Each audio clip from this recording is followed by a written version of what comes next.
नमस्कार जन उत्तराखंड में आप सभी का स्वागत है। मैं हूं आपके साथ स्फूर्ति सिंह। खबरों की शुरुआत करेंगे, लेकिन उससे पहले एक नजर डालेंगे हेडलाइंस पर। उत्तराखंड के बेरोजगारों के लिए खुशखबरी, प्रदेश में जल्द होगी 1000 कांस्टेबल की भर्ती, तैयारियों में जुटा पुलिस महकमा।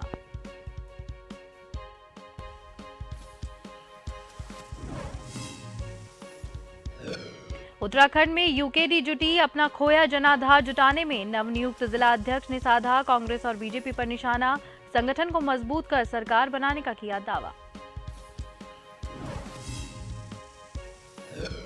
लालकुआ के बिंदु खतर नागरिकों को राहत, क्षेत्रीय विधायक मोहन सिंह बिष्ट के द्वारा किए गए प्रयास लाए गए रंग, लोगों को अब मिल सकेगी विद्युत पोल और स्थायी बिजली कनेक्शन। दून यूनिवर्सिटी में भारतीय नारीत्व प्रदेश के विचारक कार्यक्रम, 2 दिवसीय अंतर्राष्ट्रीय सेमिनार का राज्यपाल गुरमीत सिंह ने किया उद्घाटन। विभिन्न अहम विषयों पर विशेषज्ञ रखेंगे अपनी बात। और उत्तराखंड में बीते कई दिनों से मौसम शुष्क, सुबह शाम पड़ रही कड़ाके की ठंड। दिसंबर से पहले सप्ताह में कहीं कहीं हल्की बारिश तो बर्फबारी की जताई संभावना।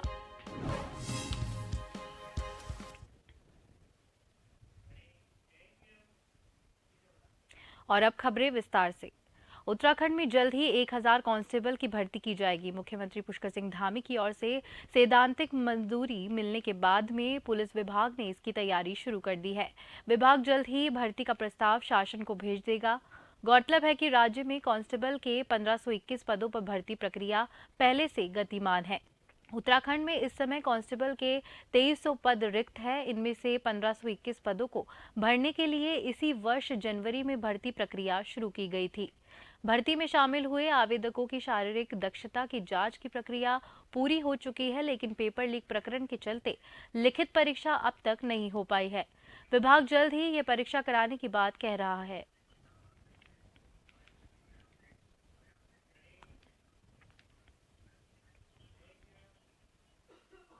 बिंदुखत्ता में नए विद्युत पोल और स्थायी विद्युत कनेक्शन नहीं मिलने से क्षेत्रवासियों को भारी परेशानियों का सामना करना पड़ रहा था।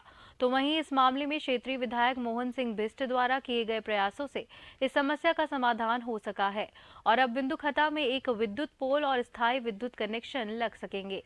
दरअसल पूरा मामला आरटीआई से तब खुला जब विद्युत विभाग द्वारा नए विद्युत पोल और स्थायी विद्युत कनेक्शन की मांग करने पर सुप्रीम कोर्ट के आदेश का हवाला दिया जाता था कि बिंदुखत्ता में विद्युतीकरण के संबंधित कोई नया कार्य नहीं किया जा सकता। हालांकि ऐसा कोई आदेश नहीं होने की वजह से बिंदुखत्ता की जनता को काफी परेशानियों का सामना करना पड़ता था। मीटर के कनेक्शन है वो भी कम रेट पर अभी, क्योंकि अस्थायी रूप से जो पैसा ले रहे थे कम से कम 10,000 के आसपास में एक मीटर का वो ले रहे थे। ये अब जो भी है कम से कम 3,000-4,000 में जो लगता है वो इसमें मिलेगा। जो गरीब लोग हैं जिन्होंने लगा नहीं रखा था उनको अब राहत मिल जाएगी। ये इतने समय से बिंदुखत्ता विद्युत से ऐसे शरीर इतने परेशान था, जिससे स्टे लग गया, ये लग गया, वो लग गया। सालों से 2006 से ये प्रक्रिया चल रही थी। आज 2022 में हमारे जो यशस्वी विधायक मोहन बिष्ट जी ने जो प्रयास किया, बिंदुखत्ता में जो विद्युत की एक समस्या ऐसी रही जिससे हर परिवार, हर क्षेत्र में हर कोई परेशान था। सभी बिंदुखत्ता वासियों को काफ़ी लंबे टाइम से विद्युत विभाग द्वारा गुमराह किया जा रहा था कि कोर्ट में स्टे चल रहा है, किसी व्यक्ति ने स्टे लिया, इसलिए यहाँ के लोग इतने परेशान थे। लोगों के घर तो बन रहे, घर बन रहे थे पर पोल नहीं मिल पा रहे थे। लोगों को इतनी लंबी लंबी तारें लेके आनी पड़ी थी, उन्हें अनेक परेशानियाँ हो रही थी। इसी संदर्भ देहरादून में आईआरसीटीसी अगले माह शहरवासियों को कराएगा उत्तराखंड की सैर। हरिद्वार, ऋषिकेश, मसूरी और देहरादून के लिए हवाई यात्रा का पैकेज किया लॉन्च। यात्रा 18 नवंबर को आरंभ होकर 22 दिसंबर को समाप्त होगी। 4 रात और 5 दिन की यात्रा में 3 सितारा होटल में ठहरने की होगी व्यवस्था। आईआरसीटीसी करेगा स्थानीय भ्रमण की व्यवस्था। 3 व्यक्तियों के एक साथ ठहरने पर प्रति यात्री 25,500 रुपये किए गए हैं तय। तो वहीं 2 व्यक्तियों के एक साथ ठहरने पर प्रति यात्री 26,800 रुपये तय किए गए हैं। अधिक जानकारी के लिए आईआरसीटीसी ने हेल्पलाइन नंबर भी जारी किया है।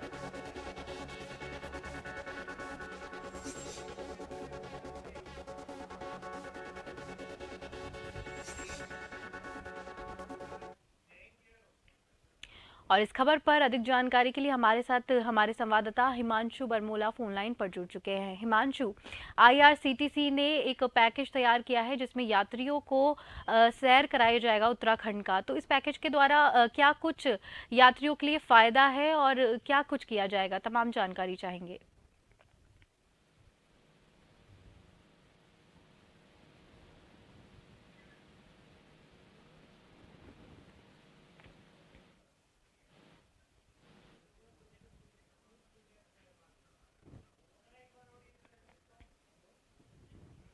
आईआरसीटीसी अगले माह शहरवासियों को कराएगा उत्तराखंड की सैर, जिसमें हरिद्वार, ऋषिकेश, मसूरी और देहरादून के लिए हवाई यात्रा का पैकेज लॉन्च किया गया है।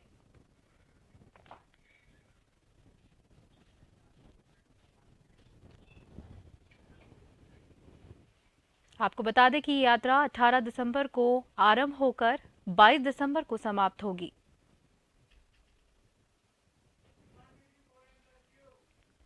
और इस खबर पर अधिक जानकारी के लिए हिमांशु बरमोला हमारे साथ फोन लाइन पे जुड़ चुके हैं। हिमांशु, आईआरसीटीसी ने अपनी एक उत्तराखंड में सैर करवाने के लिए एक पैकेज लॉन्च किया है। इसके बारे में हम तमाम जानकारी चाहते हैं कि ये यात्रियों के लिए कितना फायदेमंद है। जी देखिए, निश्चित तौर पर उत्तराखंड को पर्यटन की दृष्टि से देखा जाता है और यहाँ पर कई पर्यटन की भी अपार संभावना है। और आगामी जो माह है, जो विंटर वैकेशन पड़ता है, उस छुट्टियों में हरिद्वार से ऋषिकेश के साथ साथ मसूरी, देहरादून के लिए हवाई यात्रा का एक पैकेज लॉन्च किया आईआरसीटीसी ने। तो कुल मिला के ये कहा जाएगा कि आने विंटर वैकेशन है, आईआरसीटीसी कोई ना कोई ऐसे पैकेज जरूर निकालेगा। क्योंकि जैसे घूमने की बात करें तो देहरादून में टपकेश्वर मंदिर है, मसूरी में कैंपिंग पुल है, वहीं मसूरी में मॉल रोड भी है, देहरादून का सहस्त्रधारा है। ऐसे तमाम वो जगह है जहाँ पर यात्रियों को भ्रमण पाया जाएगा। और सबसे बड़ी चीज है कि एक साथ ठहरने का जो पैकेज रखा गया है वो तकरीबन 25,500 रुपए से शुरू होता है और 34,000 रुपए तक का है। और अगर अकेले कोई रहना चाहता है तो उसको 34,000 रुपए का ये पैकेज पड़ेगा। और इस पैकेज की बुकिंग के लिए आईआरसीटीसी ने एक हेल्पलाइन नंबर भी जारी किया है, आप उस पर जाकर अपना जो पैकेज है वो बुक कर सकते हैं। जी हिमांशु, बहुत बहुत धन्यवाद आपका तमाम जानकारी देने के लिए।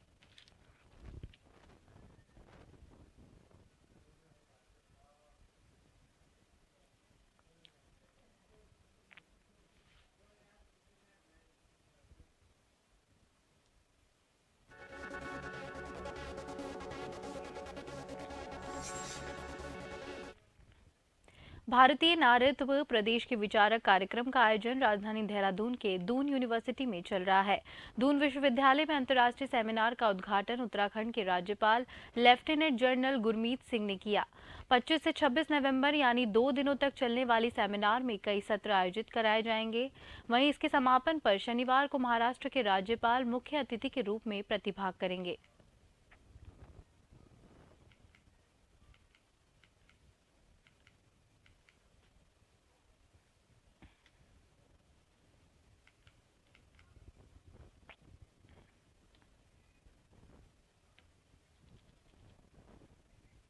राजधानी देहरादून के दून यूनिवर्सिटी में चल रहा समारोह भारतीय नारीत्व प्रदेश के विचारक कार्यक्रम का आयोजन।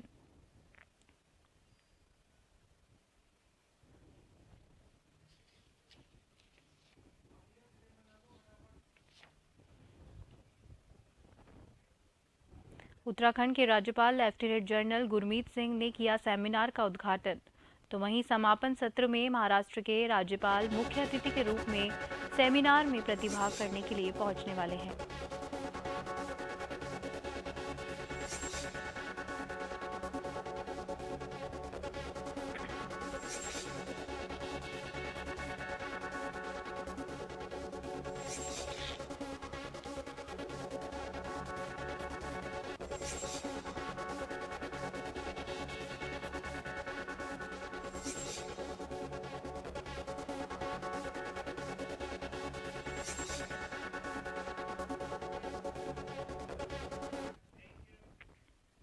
और इस खबर पर अधिक जानकारी के लिए हमारे साथ हमारे संवाददाता यशराज सीधा हमारे साथ लाइव जुड़ चुके हैं। यशराज, भारतीय नारीत्व प्रदेश के विचारक कार्यक्रम राजधानी देहरादून के दून यूनिवर्सिटी में चल रहा है।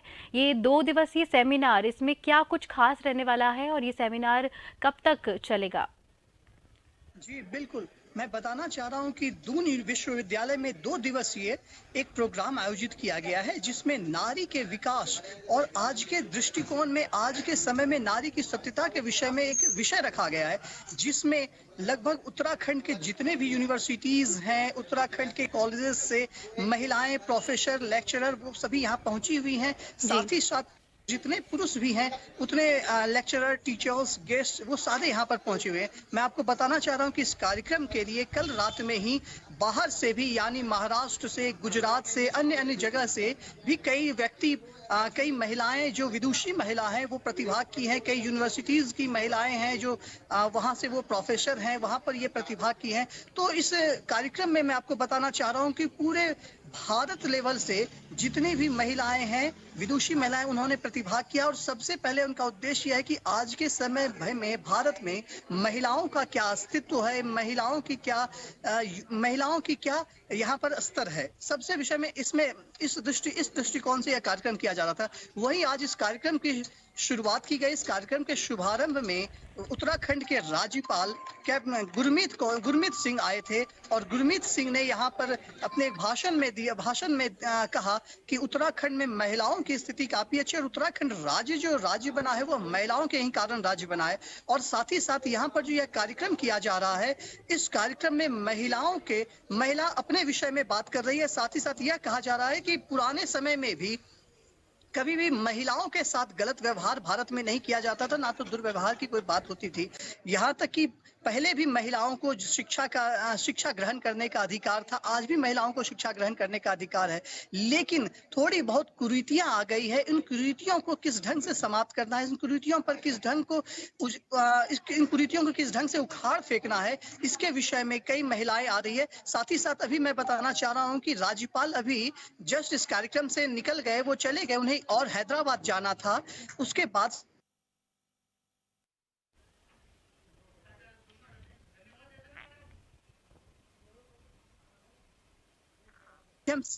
जिसमें इस कार्यक्रम का दूसरा चरण भी शुरू हो रहा है, जिसमें वीडियो कॉन्फ्रेंसिंग के माध्यम से कई महिलाएं जो यहाँ पर नहीं पहुंच।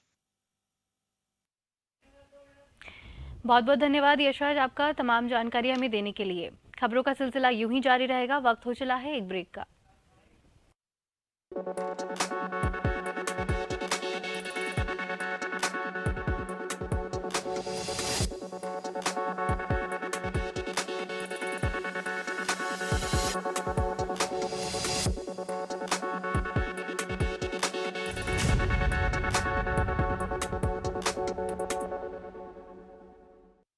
खबरें जो आप पर करती हैं सीधा असर, खबरें जिन पर होती है जनता की नजर, खबरें जिनकी तह तक पहुंचना है जरूरी और जो कसौटी पे हो पूरी।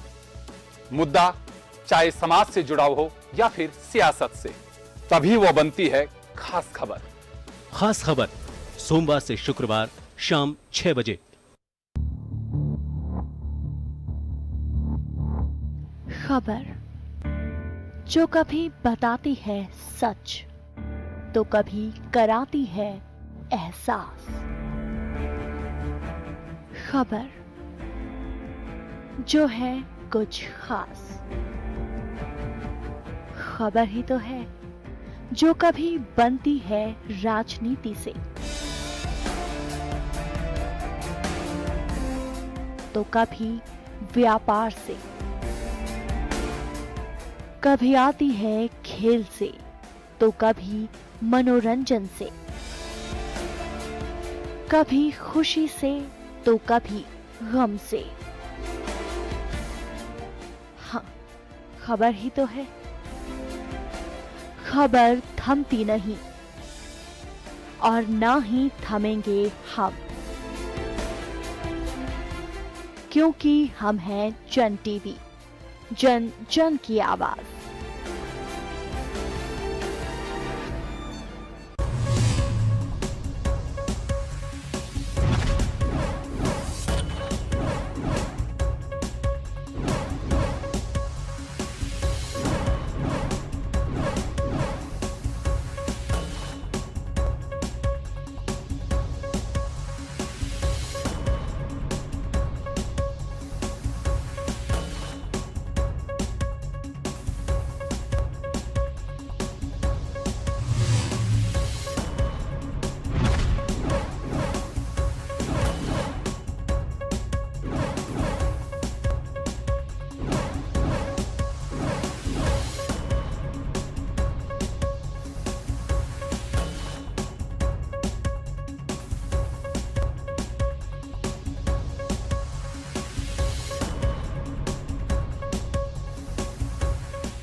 ब्रेक के बाद एक बार फिर से आप सभी का स्वागत है। बढ़ते अगली खबर की ओर।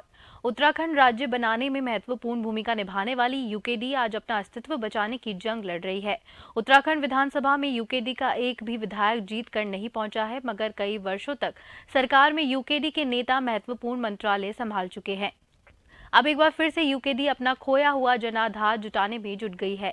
यूकेडी के हरिद्वार नवनियुक्त जिला अध्यक्ष बल सिंह सैनी ने कांग्रेस और बीजेपी पर बड़ा हमला करते हुए कहा है कि कांग्रेस और बीजेपी में पलायन हो रहा है। हम उत्तराखंड में इनसे अलग अपने नए संगठन को मजबूती से खड़ा करेंगे। उत्तराखंड में अपनी सरकार बनाएंगे।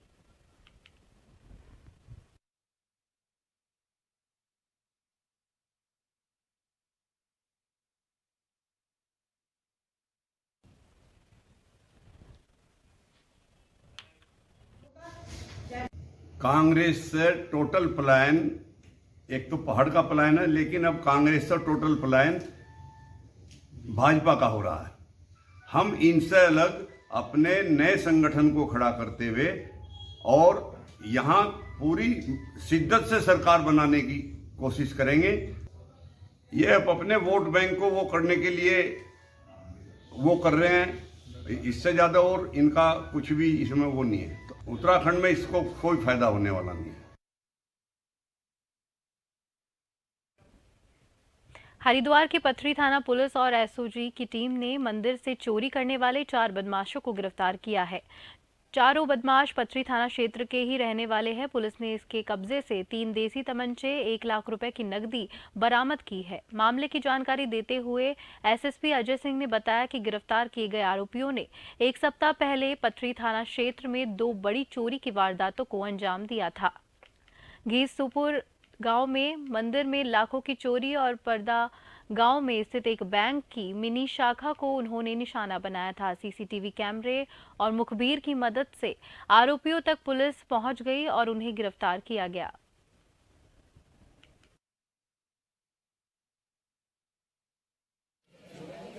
में दिनांक 15 और 17 की रात्रि में जो है वहां पर चोरी की घटनाएं हुई थी और एक मिनी बैंक था जिसमें 17 तारीख की रात्रि में जो है ताला तोड़कर उसमें लाखों रुपए जो बैंक के थे, करीब 3.5-4 लाख रुपए, वो चोरी कर लिए गए थे।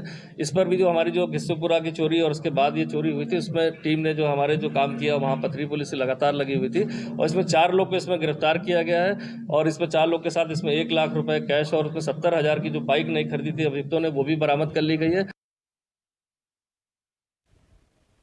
उत्तराखंड में बीते कई दिनों से मौसम शुष्क बना हुआ है। दिन की चटक धूप खिल रही है तो वहीं सुबह और शाम कड़ाके की ठंड पड़ रही है। शनिवार को सुबह कड़ाके की सर्दी का एहसास हुआ। इतना ही नहीं, सूर्यदेव ने भी देर से दर्शन दिए, जिससे तापमान में गिरावट दर्ज की गई। हालांकि बाद में धूप निकल आने से सर्दी से राहत मिली। मौसम विभाग के अनुसार पश्चिमी विक्षोभ के सुस्त पड़ने के कारण वर्षा नहीं हो रही है। अगले कुछ दिन प्रदेश में मौसम सामान्य रहेगा। दिसंबर के प्रथम सप्ताह में कहीं कहीं हल्की वर्षा होने की संभावना है। तापमान में मामूली गिरावट आ सकती है।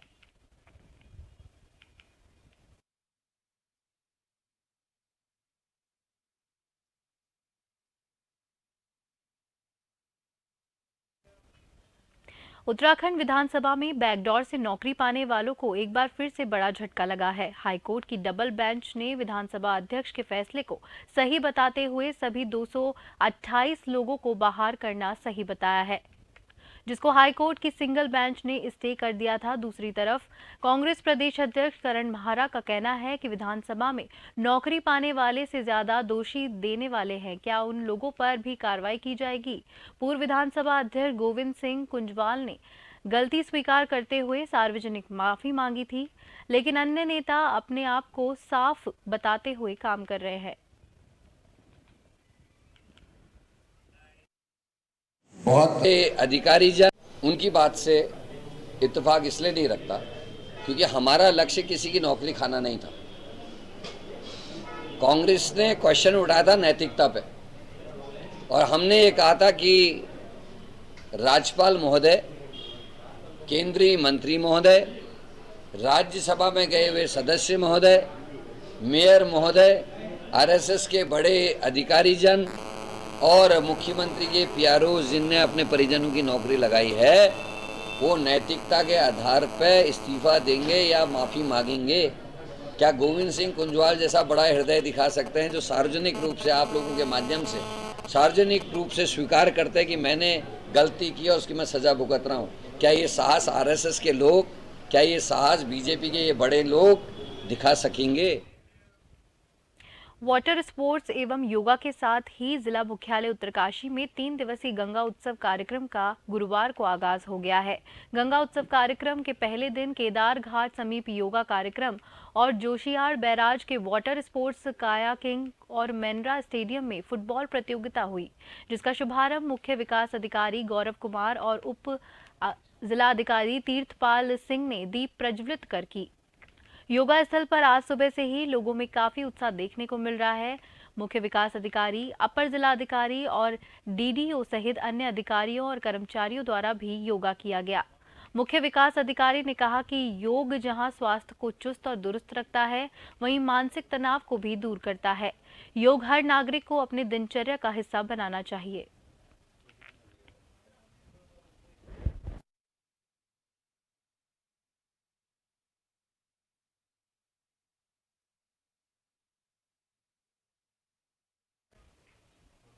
बहुत लंबे समय से उत्तरकाशी का रहने वाला केदार भंडारी लापता है। केदार के माता पिता इसी मामले पर आज गांधी पार्क के बाहर धरने पर बैठे। रिवार का पुलिस पर आरोप है कि उनकी लापरवाही से उनका बेटा अभी तक नहीं मिल पाया है। केदार के माता पिता के धरने पर कांग्रेस प्रदेश अध्यक्ष करण माहरा भी पहुंचे। उन्होंने पुलिस की कार्रवाई पर सवाल उठाए। महारा का कहना है कि जिस तरह से केदार भंडारी अभी तक नहीं मिल पाया, ये बताता है कि पुलिस अपना काम ढंग से नहीं कर रही है।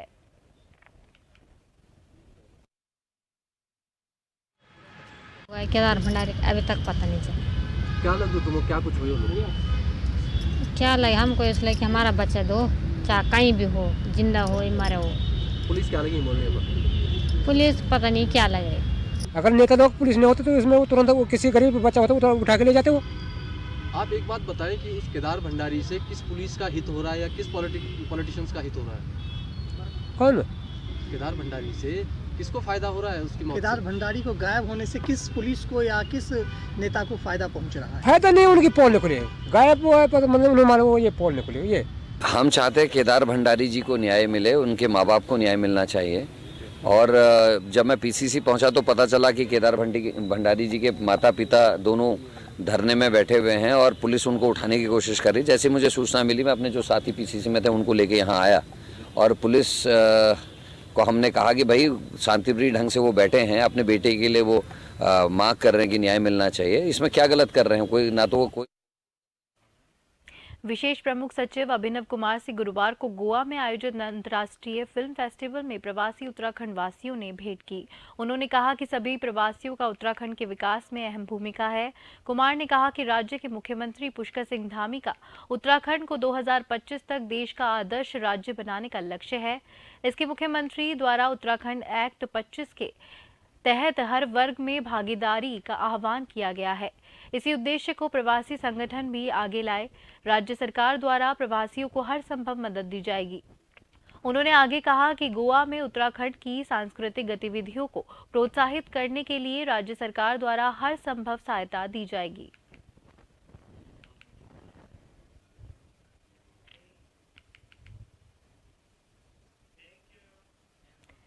कोटद्वार नगर निगम के अंतर्गत झंडी चौड़ में 3 दिवसीय जिला स्तरीय कबड्डी खेल प्रतियोगिता का आयोजन भाबर इलाके के स्पोर्ट्स क्लब द्वारा अंबेडकर कप नाम से करवाया जा रहा है, जिसमें उत्तराखंड के 13 जिलों की टीमें भाग ले रही है, तो वहीं यूपी समेत कई राज्यों की टीमें भी हिस्सा ले रही है।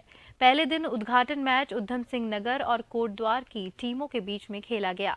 खेल का शुभारंभ गढ़वाल राइफल के फुटबॉल कोच अरुण नेगी द्वारा किया गया। इस मैच में जो भी टीम जीतेगी उसे अंबेडकर कप दिया जाएगा।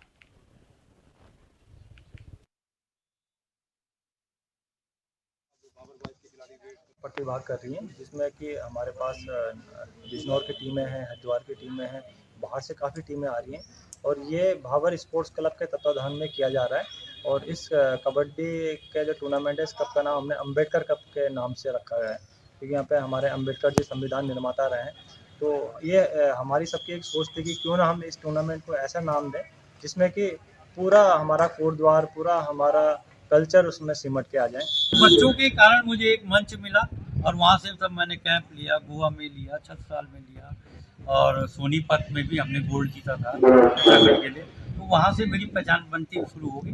उसके बाद मैं उत्तराखंड की टीम, पूरे हिंदुस्तान की टीम को लेकर, इस पूरी टीम को लेकर बैंकॉक।